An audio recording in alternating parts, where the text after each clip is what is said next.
Isn't it nice when it's like 7 AM and it's light already outside? But no rest for wicked. Right, I am gonna do I'm gonna take you to Belgium today, and I'm gonna do a little course recce for possible race on this upcoming Sunday, and that is the Nukerke to Kafhoek in Belgium. This is the short one, 15.2 kilometers long, but has quite a lot of 272 meters of climbing. So the average grade is only 2%, but the maximum slope is 26. So looking forward for that. But yeah, I am quite looking forward for this one. So there is a couple of riders on the road as well, so hopefully not too far ahead of me. So I can kind of practice, I guess you can call it. But anyway, I will let you know how I'm gonna go on again.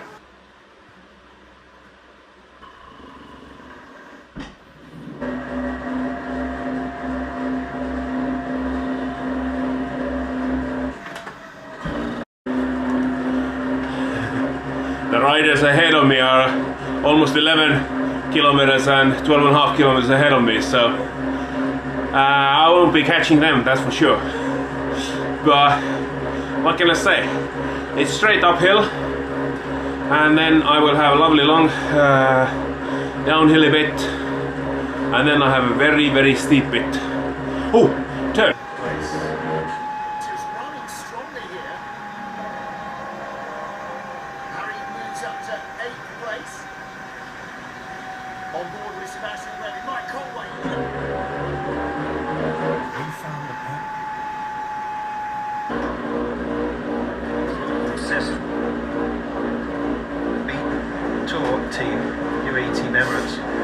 Quite frankly, even in the absence of Adam Yates, maybe that's actually just, I guess, focus their minds, because they have Brandon McNulty, they have Jay Vine, they've got Michael Piao as well in great support. They would have loved Adam Yates, likewise, to be at their disposal, but unfortunately the favourite out with concussion, I'm afraid, after taking a tumble earlier in this race.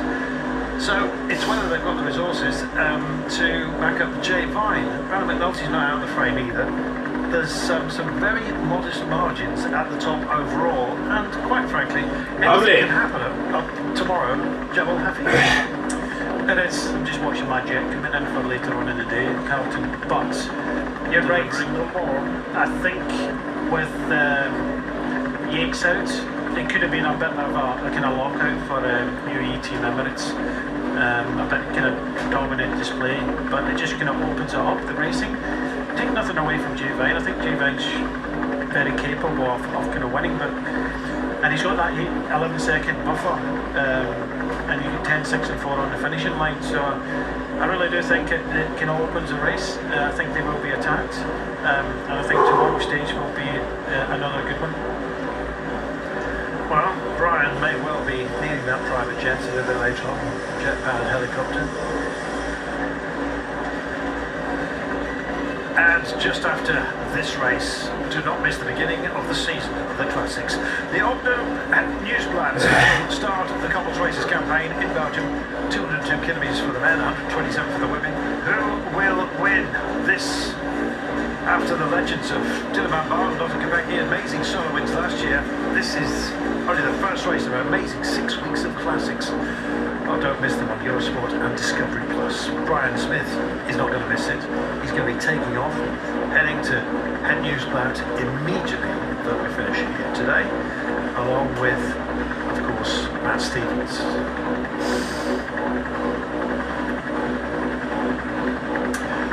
Also available on HBO Max. As you are watching us here, great to have you in North America, and indeed I hope you have been watching right here at the UAE tour as well. It's great to have your company, and thank you for all your kind messages as well.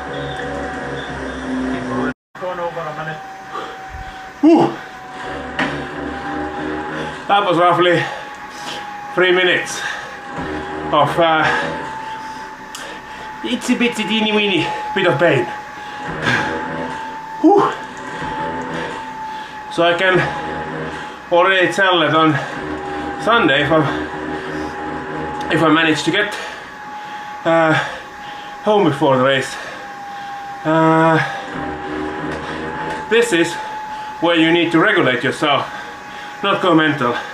Because if you go too hard here, it's only about 3 kilometers into the race. You'll be struggling the rest of the race for sure. So that's kind of good nutshell if you're watching this, to take away from this. Well, alternatively, you can ride it yourself as well. So, but other than that, it's lovely. What I forgot to say is that around 7 or 8 years ago, I was in Valkenberg, doing the Valkenberg Amstel Cold sportive day before the pros, and we arrived, I think it was the day before, and the weather was so-so, and come the race day, or the sportive day, it was around +1 degrees and sideways rain and wind, and northern wind obviously, and I had only summer kit at the time, and carbon wheels and rim brakes. So you know, or people who have cycled a little bit know that there is no grip necessarily when you brake first, and then it kind of comes 10 seconds later or so. But it was a good one overall. Happy that I've done it and I got the medal. But my takeaways was, I was with my friend and he's considerably a better climber than I was, and still am, with all honesty. and I think this was around 50-60 k's in. There was quite a steep and long climb, so naturally, obviously, he buggered off, and I was kind of trying to hold on and catch up. And I saw him when I emerged. I saw him standing on the roadside. I was saying, "Oh, that's very kind, isn't it? See, he's just waiting for me." No, he had a puncture. And long story short, we managed to change the puncture just about. We were both struggling with hypothermia at the time, so you know when you just can't control the shakiness of your body, because we were just soaked to the bone. And then we managed to ride around 200 meters after we finished, after we fixed the puncture. He stopped again and said, "I got another puncture." I can't really swear here because this is a family-friendly channel. I was like, "Oh, okay." Well, then we stopped by a house, and a very friendly man brought us a proper track pump, and managed to get going again. Already knew that we're gonna cut it very short now. And there was a right turn, and like an old barn house, I remember. And there was a elderly couple, or I assumed it was an elderly couple. And all I heard, the man saying, "Pump," and I thought, "Yeah, I have a pump." Immediately regretting, because I was so cold, and I had no energy anymore, anything. And on top of that one, they weren't a couple. The man just buggered off because I had a pump. So I ended up changing the elderly lady's inner tube to a new one, and I was shaking so badly that there was no control that I could kind of like calm myself down. There was a lady inside the cafe, as it was, the barn house was turned, came out, looked at me, said, "You're not riding anywhere." And because she was very tall. She was almost my height. So, so I obviously said, okay, okay. So we went in. Meanwhile, my friend came back again. I said, he got another puncture, and we were out of inner tubes already. So I was determined to get the medals. So once the waiter had gone and giving me a little space, because she was probably rightly so quite worried, because I was bad. It was bad. So, but what a little cold to do a 30-odd-year man at the time. So I buggered off and managed to complete the course. Well, what's the rest of it? And my missus went and picked up my friend with his bike, because that was the only chance to get back in.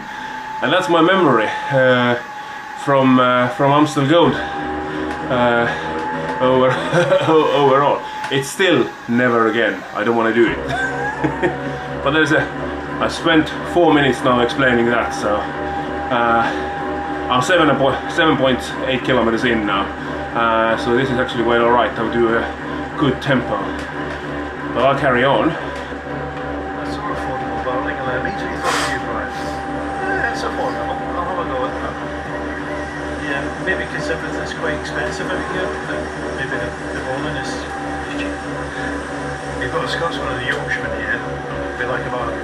So I homed in straight away. Affordable bowl. Would you be the market? They like things for free. Yeah. But anyway. The country lanes are very much like in UK, except they are cobbles, and most likely smoother. As well. I mean, sheer cheek of it, getting up into front is something, but I would have thought that Jonas Rickert would have been out there doing a job on behalf of either Ulrich or Ballestedt. Right, I have around 6.5 kilometers to go, and I can already tell that this is going to be a hard race, because I can guarantee the attacks will come, and you really need to warm up for this, because unless you're a weight weenie, then don't bother. Gives us bigger riders to have a chance. But yeah, I have around 6 kilometers to go. Hopefully that we don't get any train. There's the train tracks just over there, and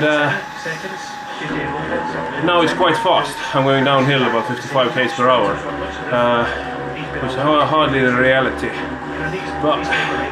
But yeah, I have a long Strava segment to come up in about a kilometer's time or so, which I'm going to just roll up, because again it has a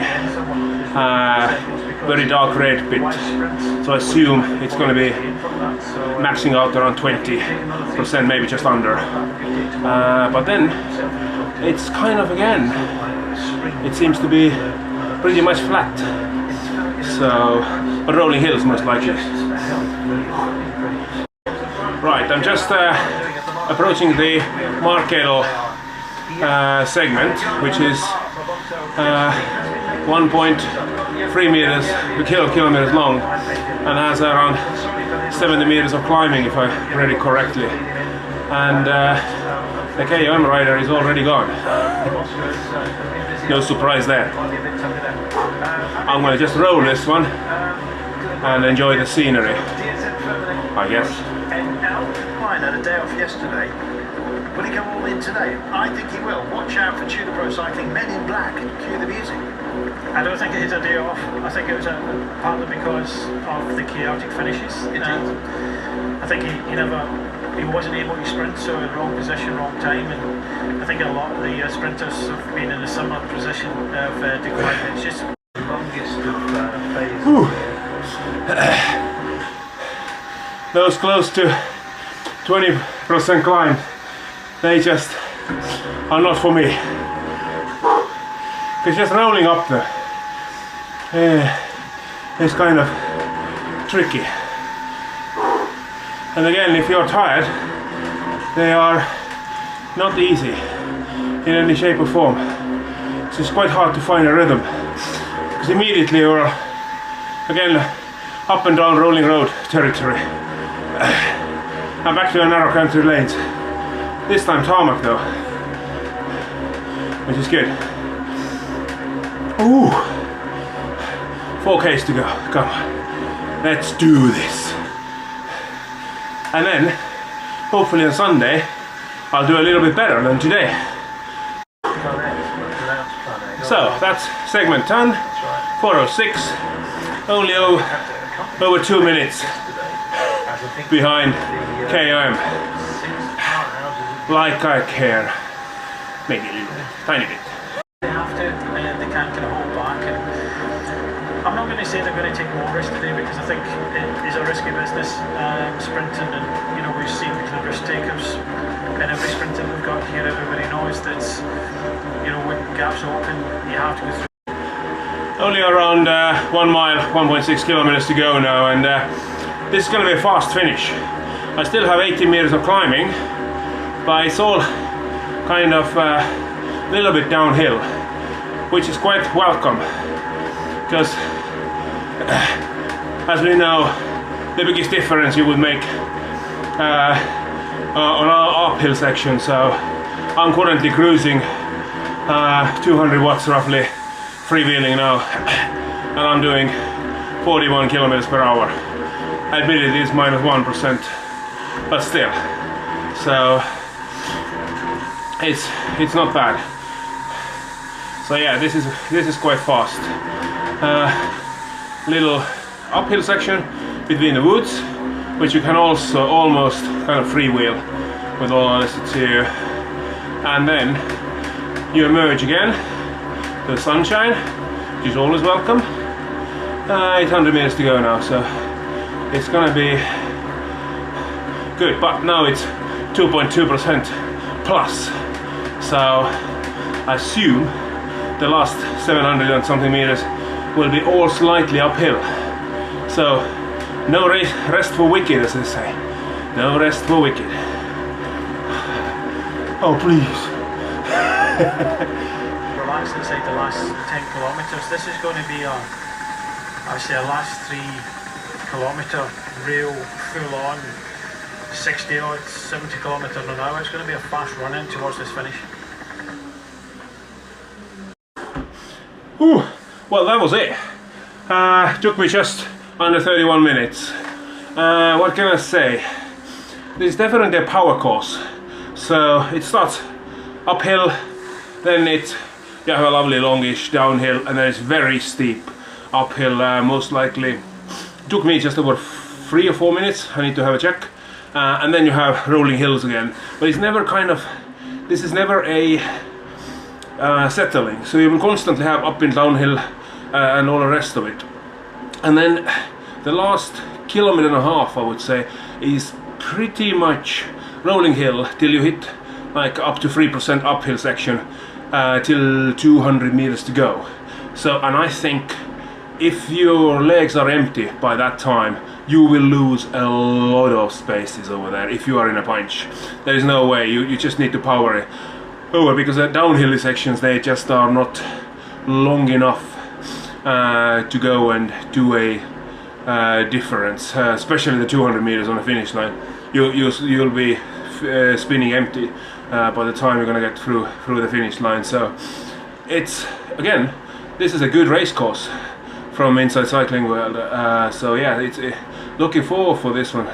Like I just keep on saying, I'm not 100% sure if I can come, but it is definitely a good one. Warm up is the key, and quite long warm up, so your legs will be properly open, so you wouldn't get lactics into them, because I assume, and fingers crossed, I hope some people will. Anyway, over and out. See you next time.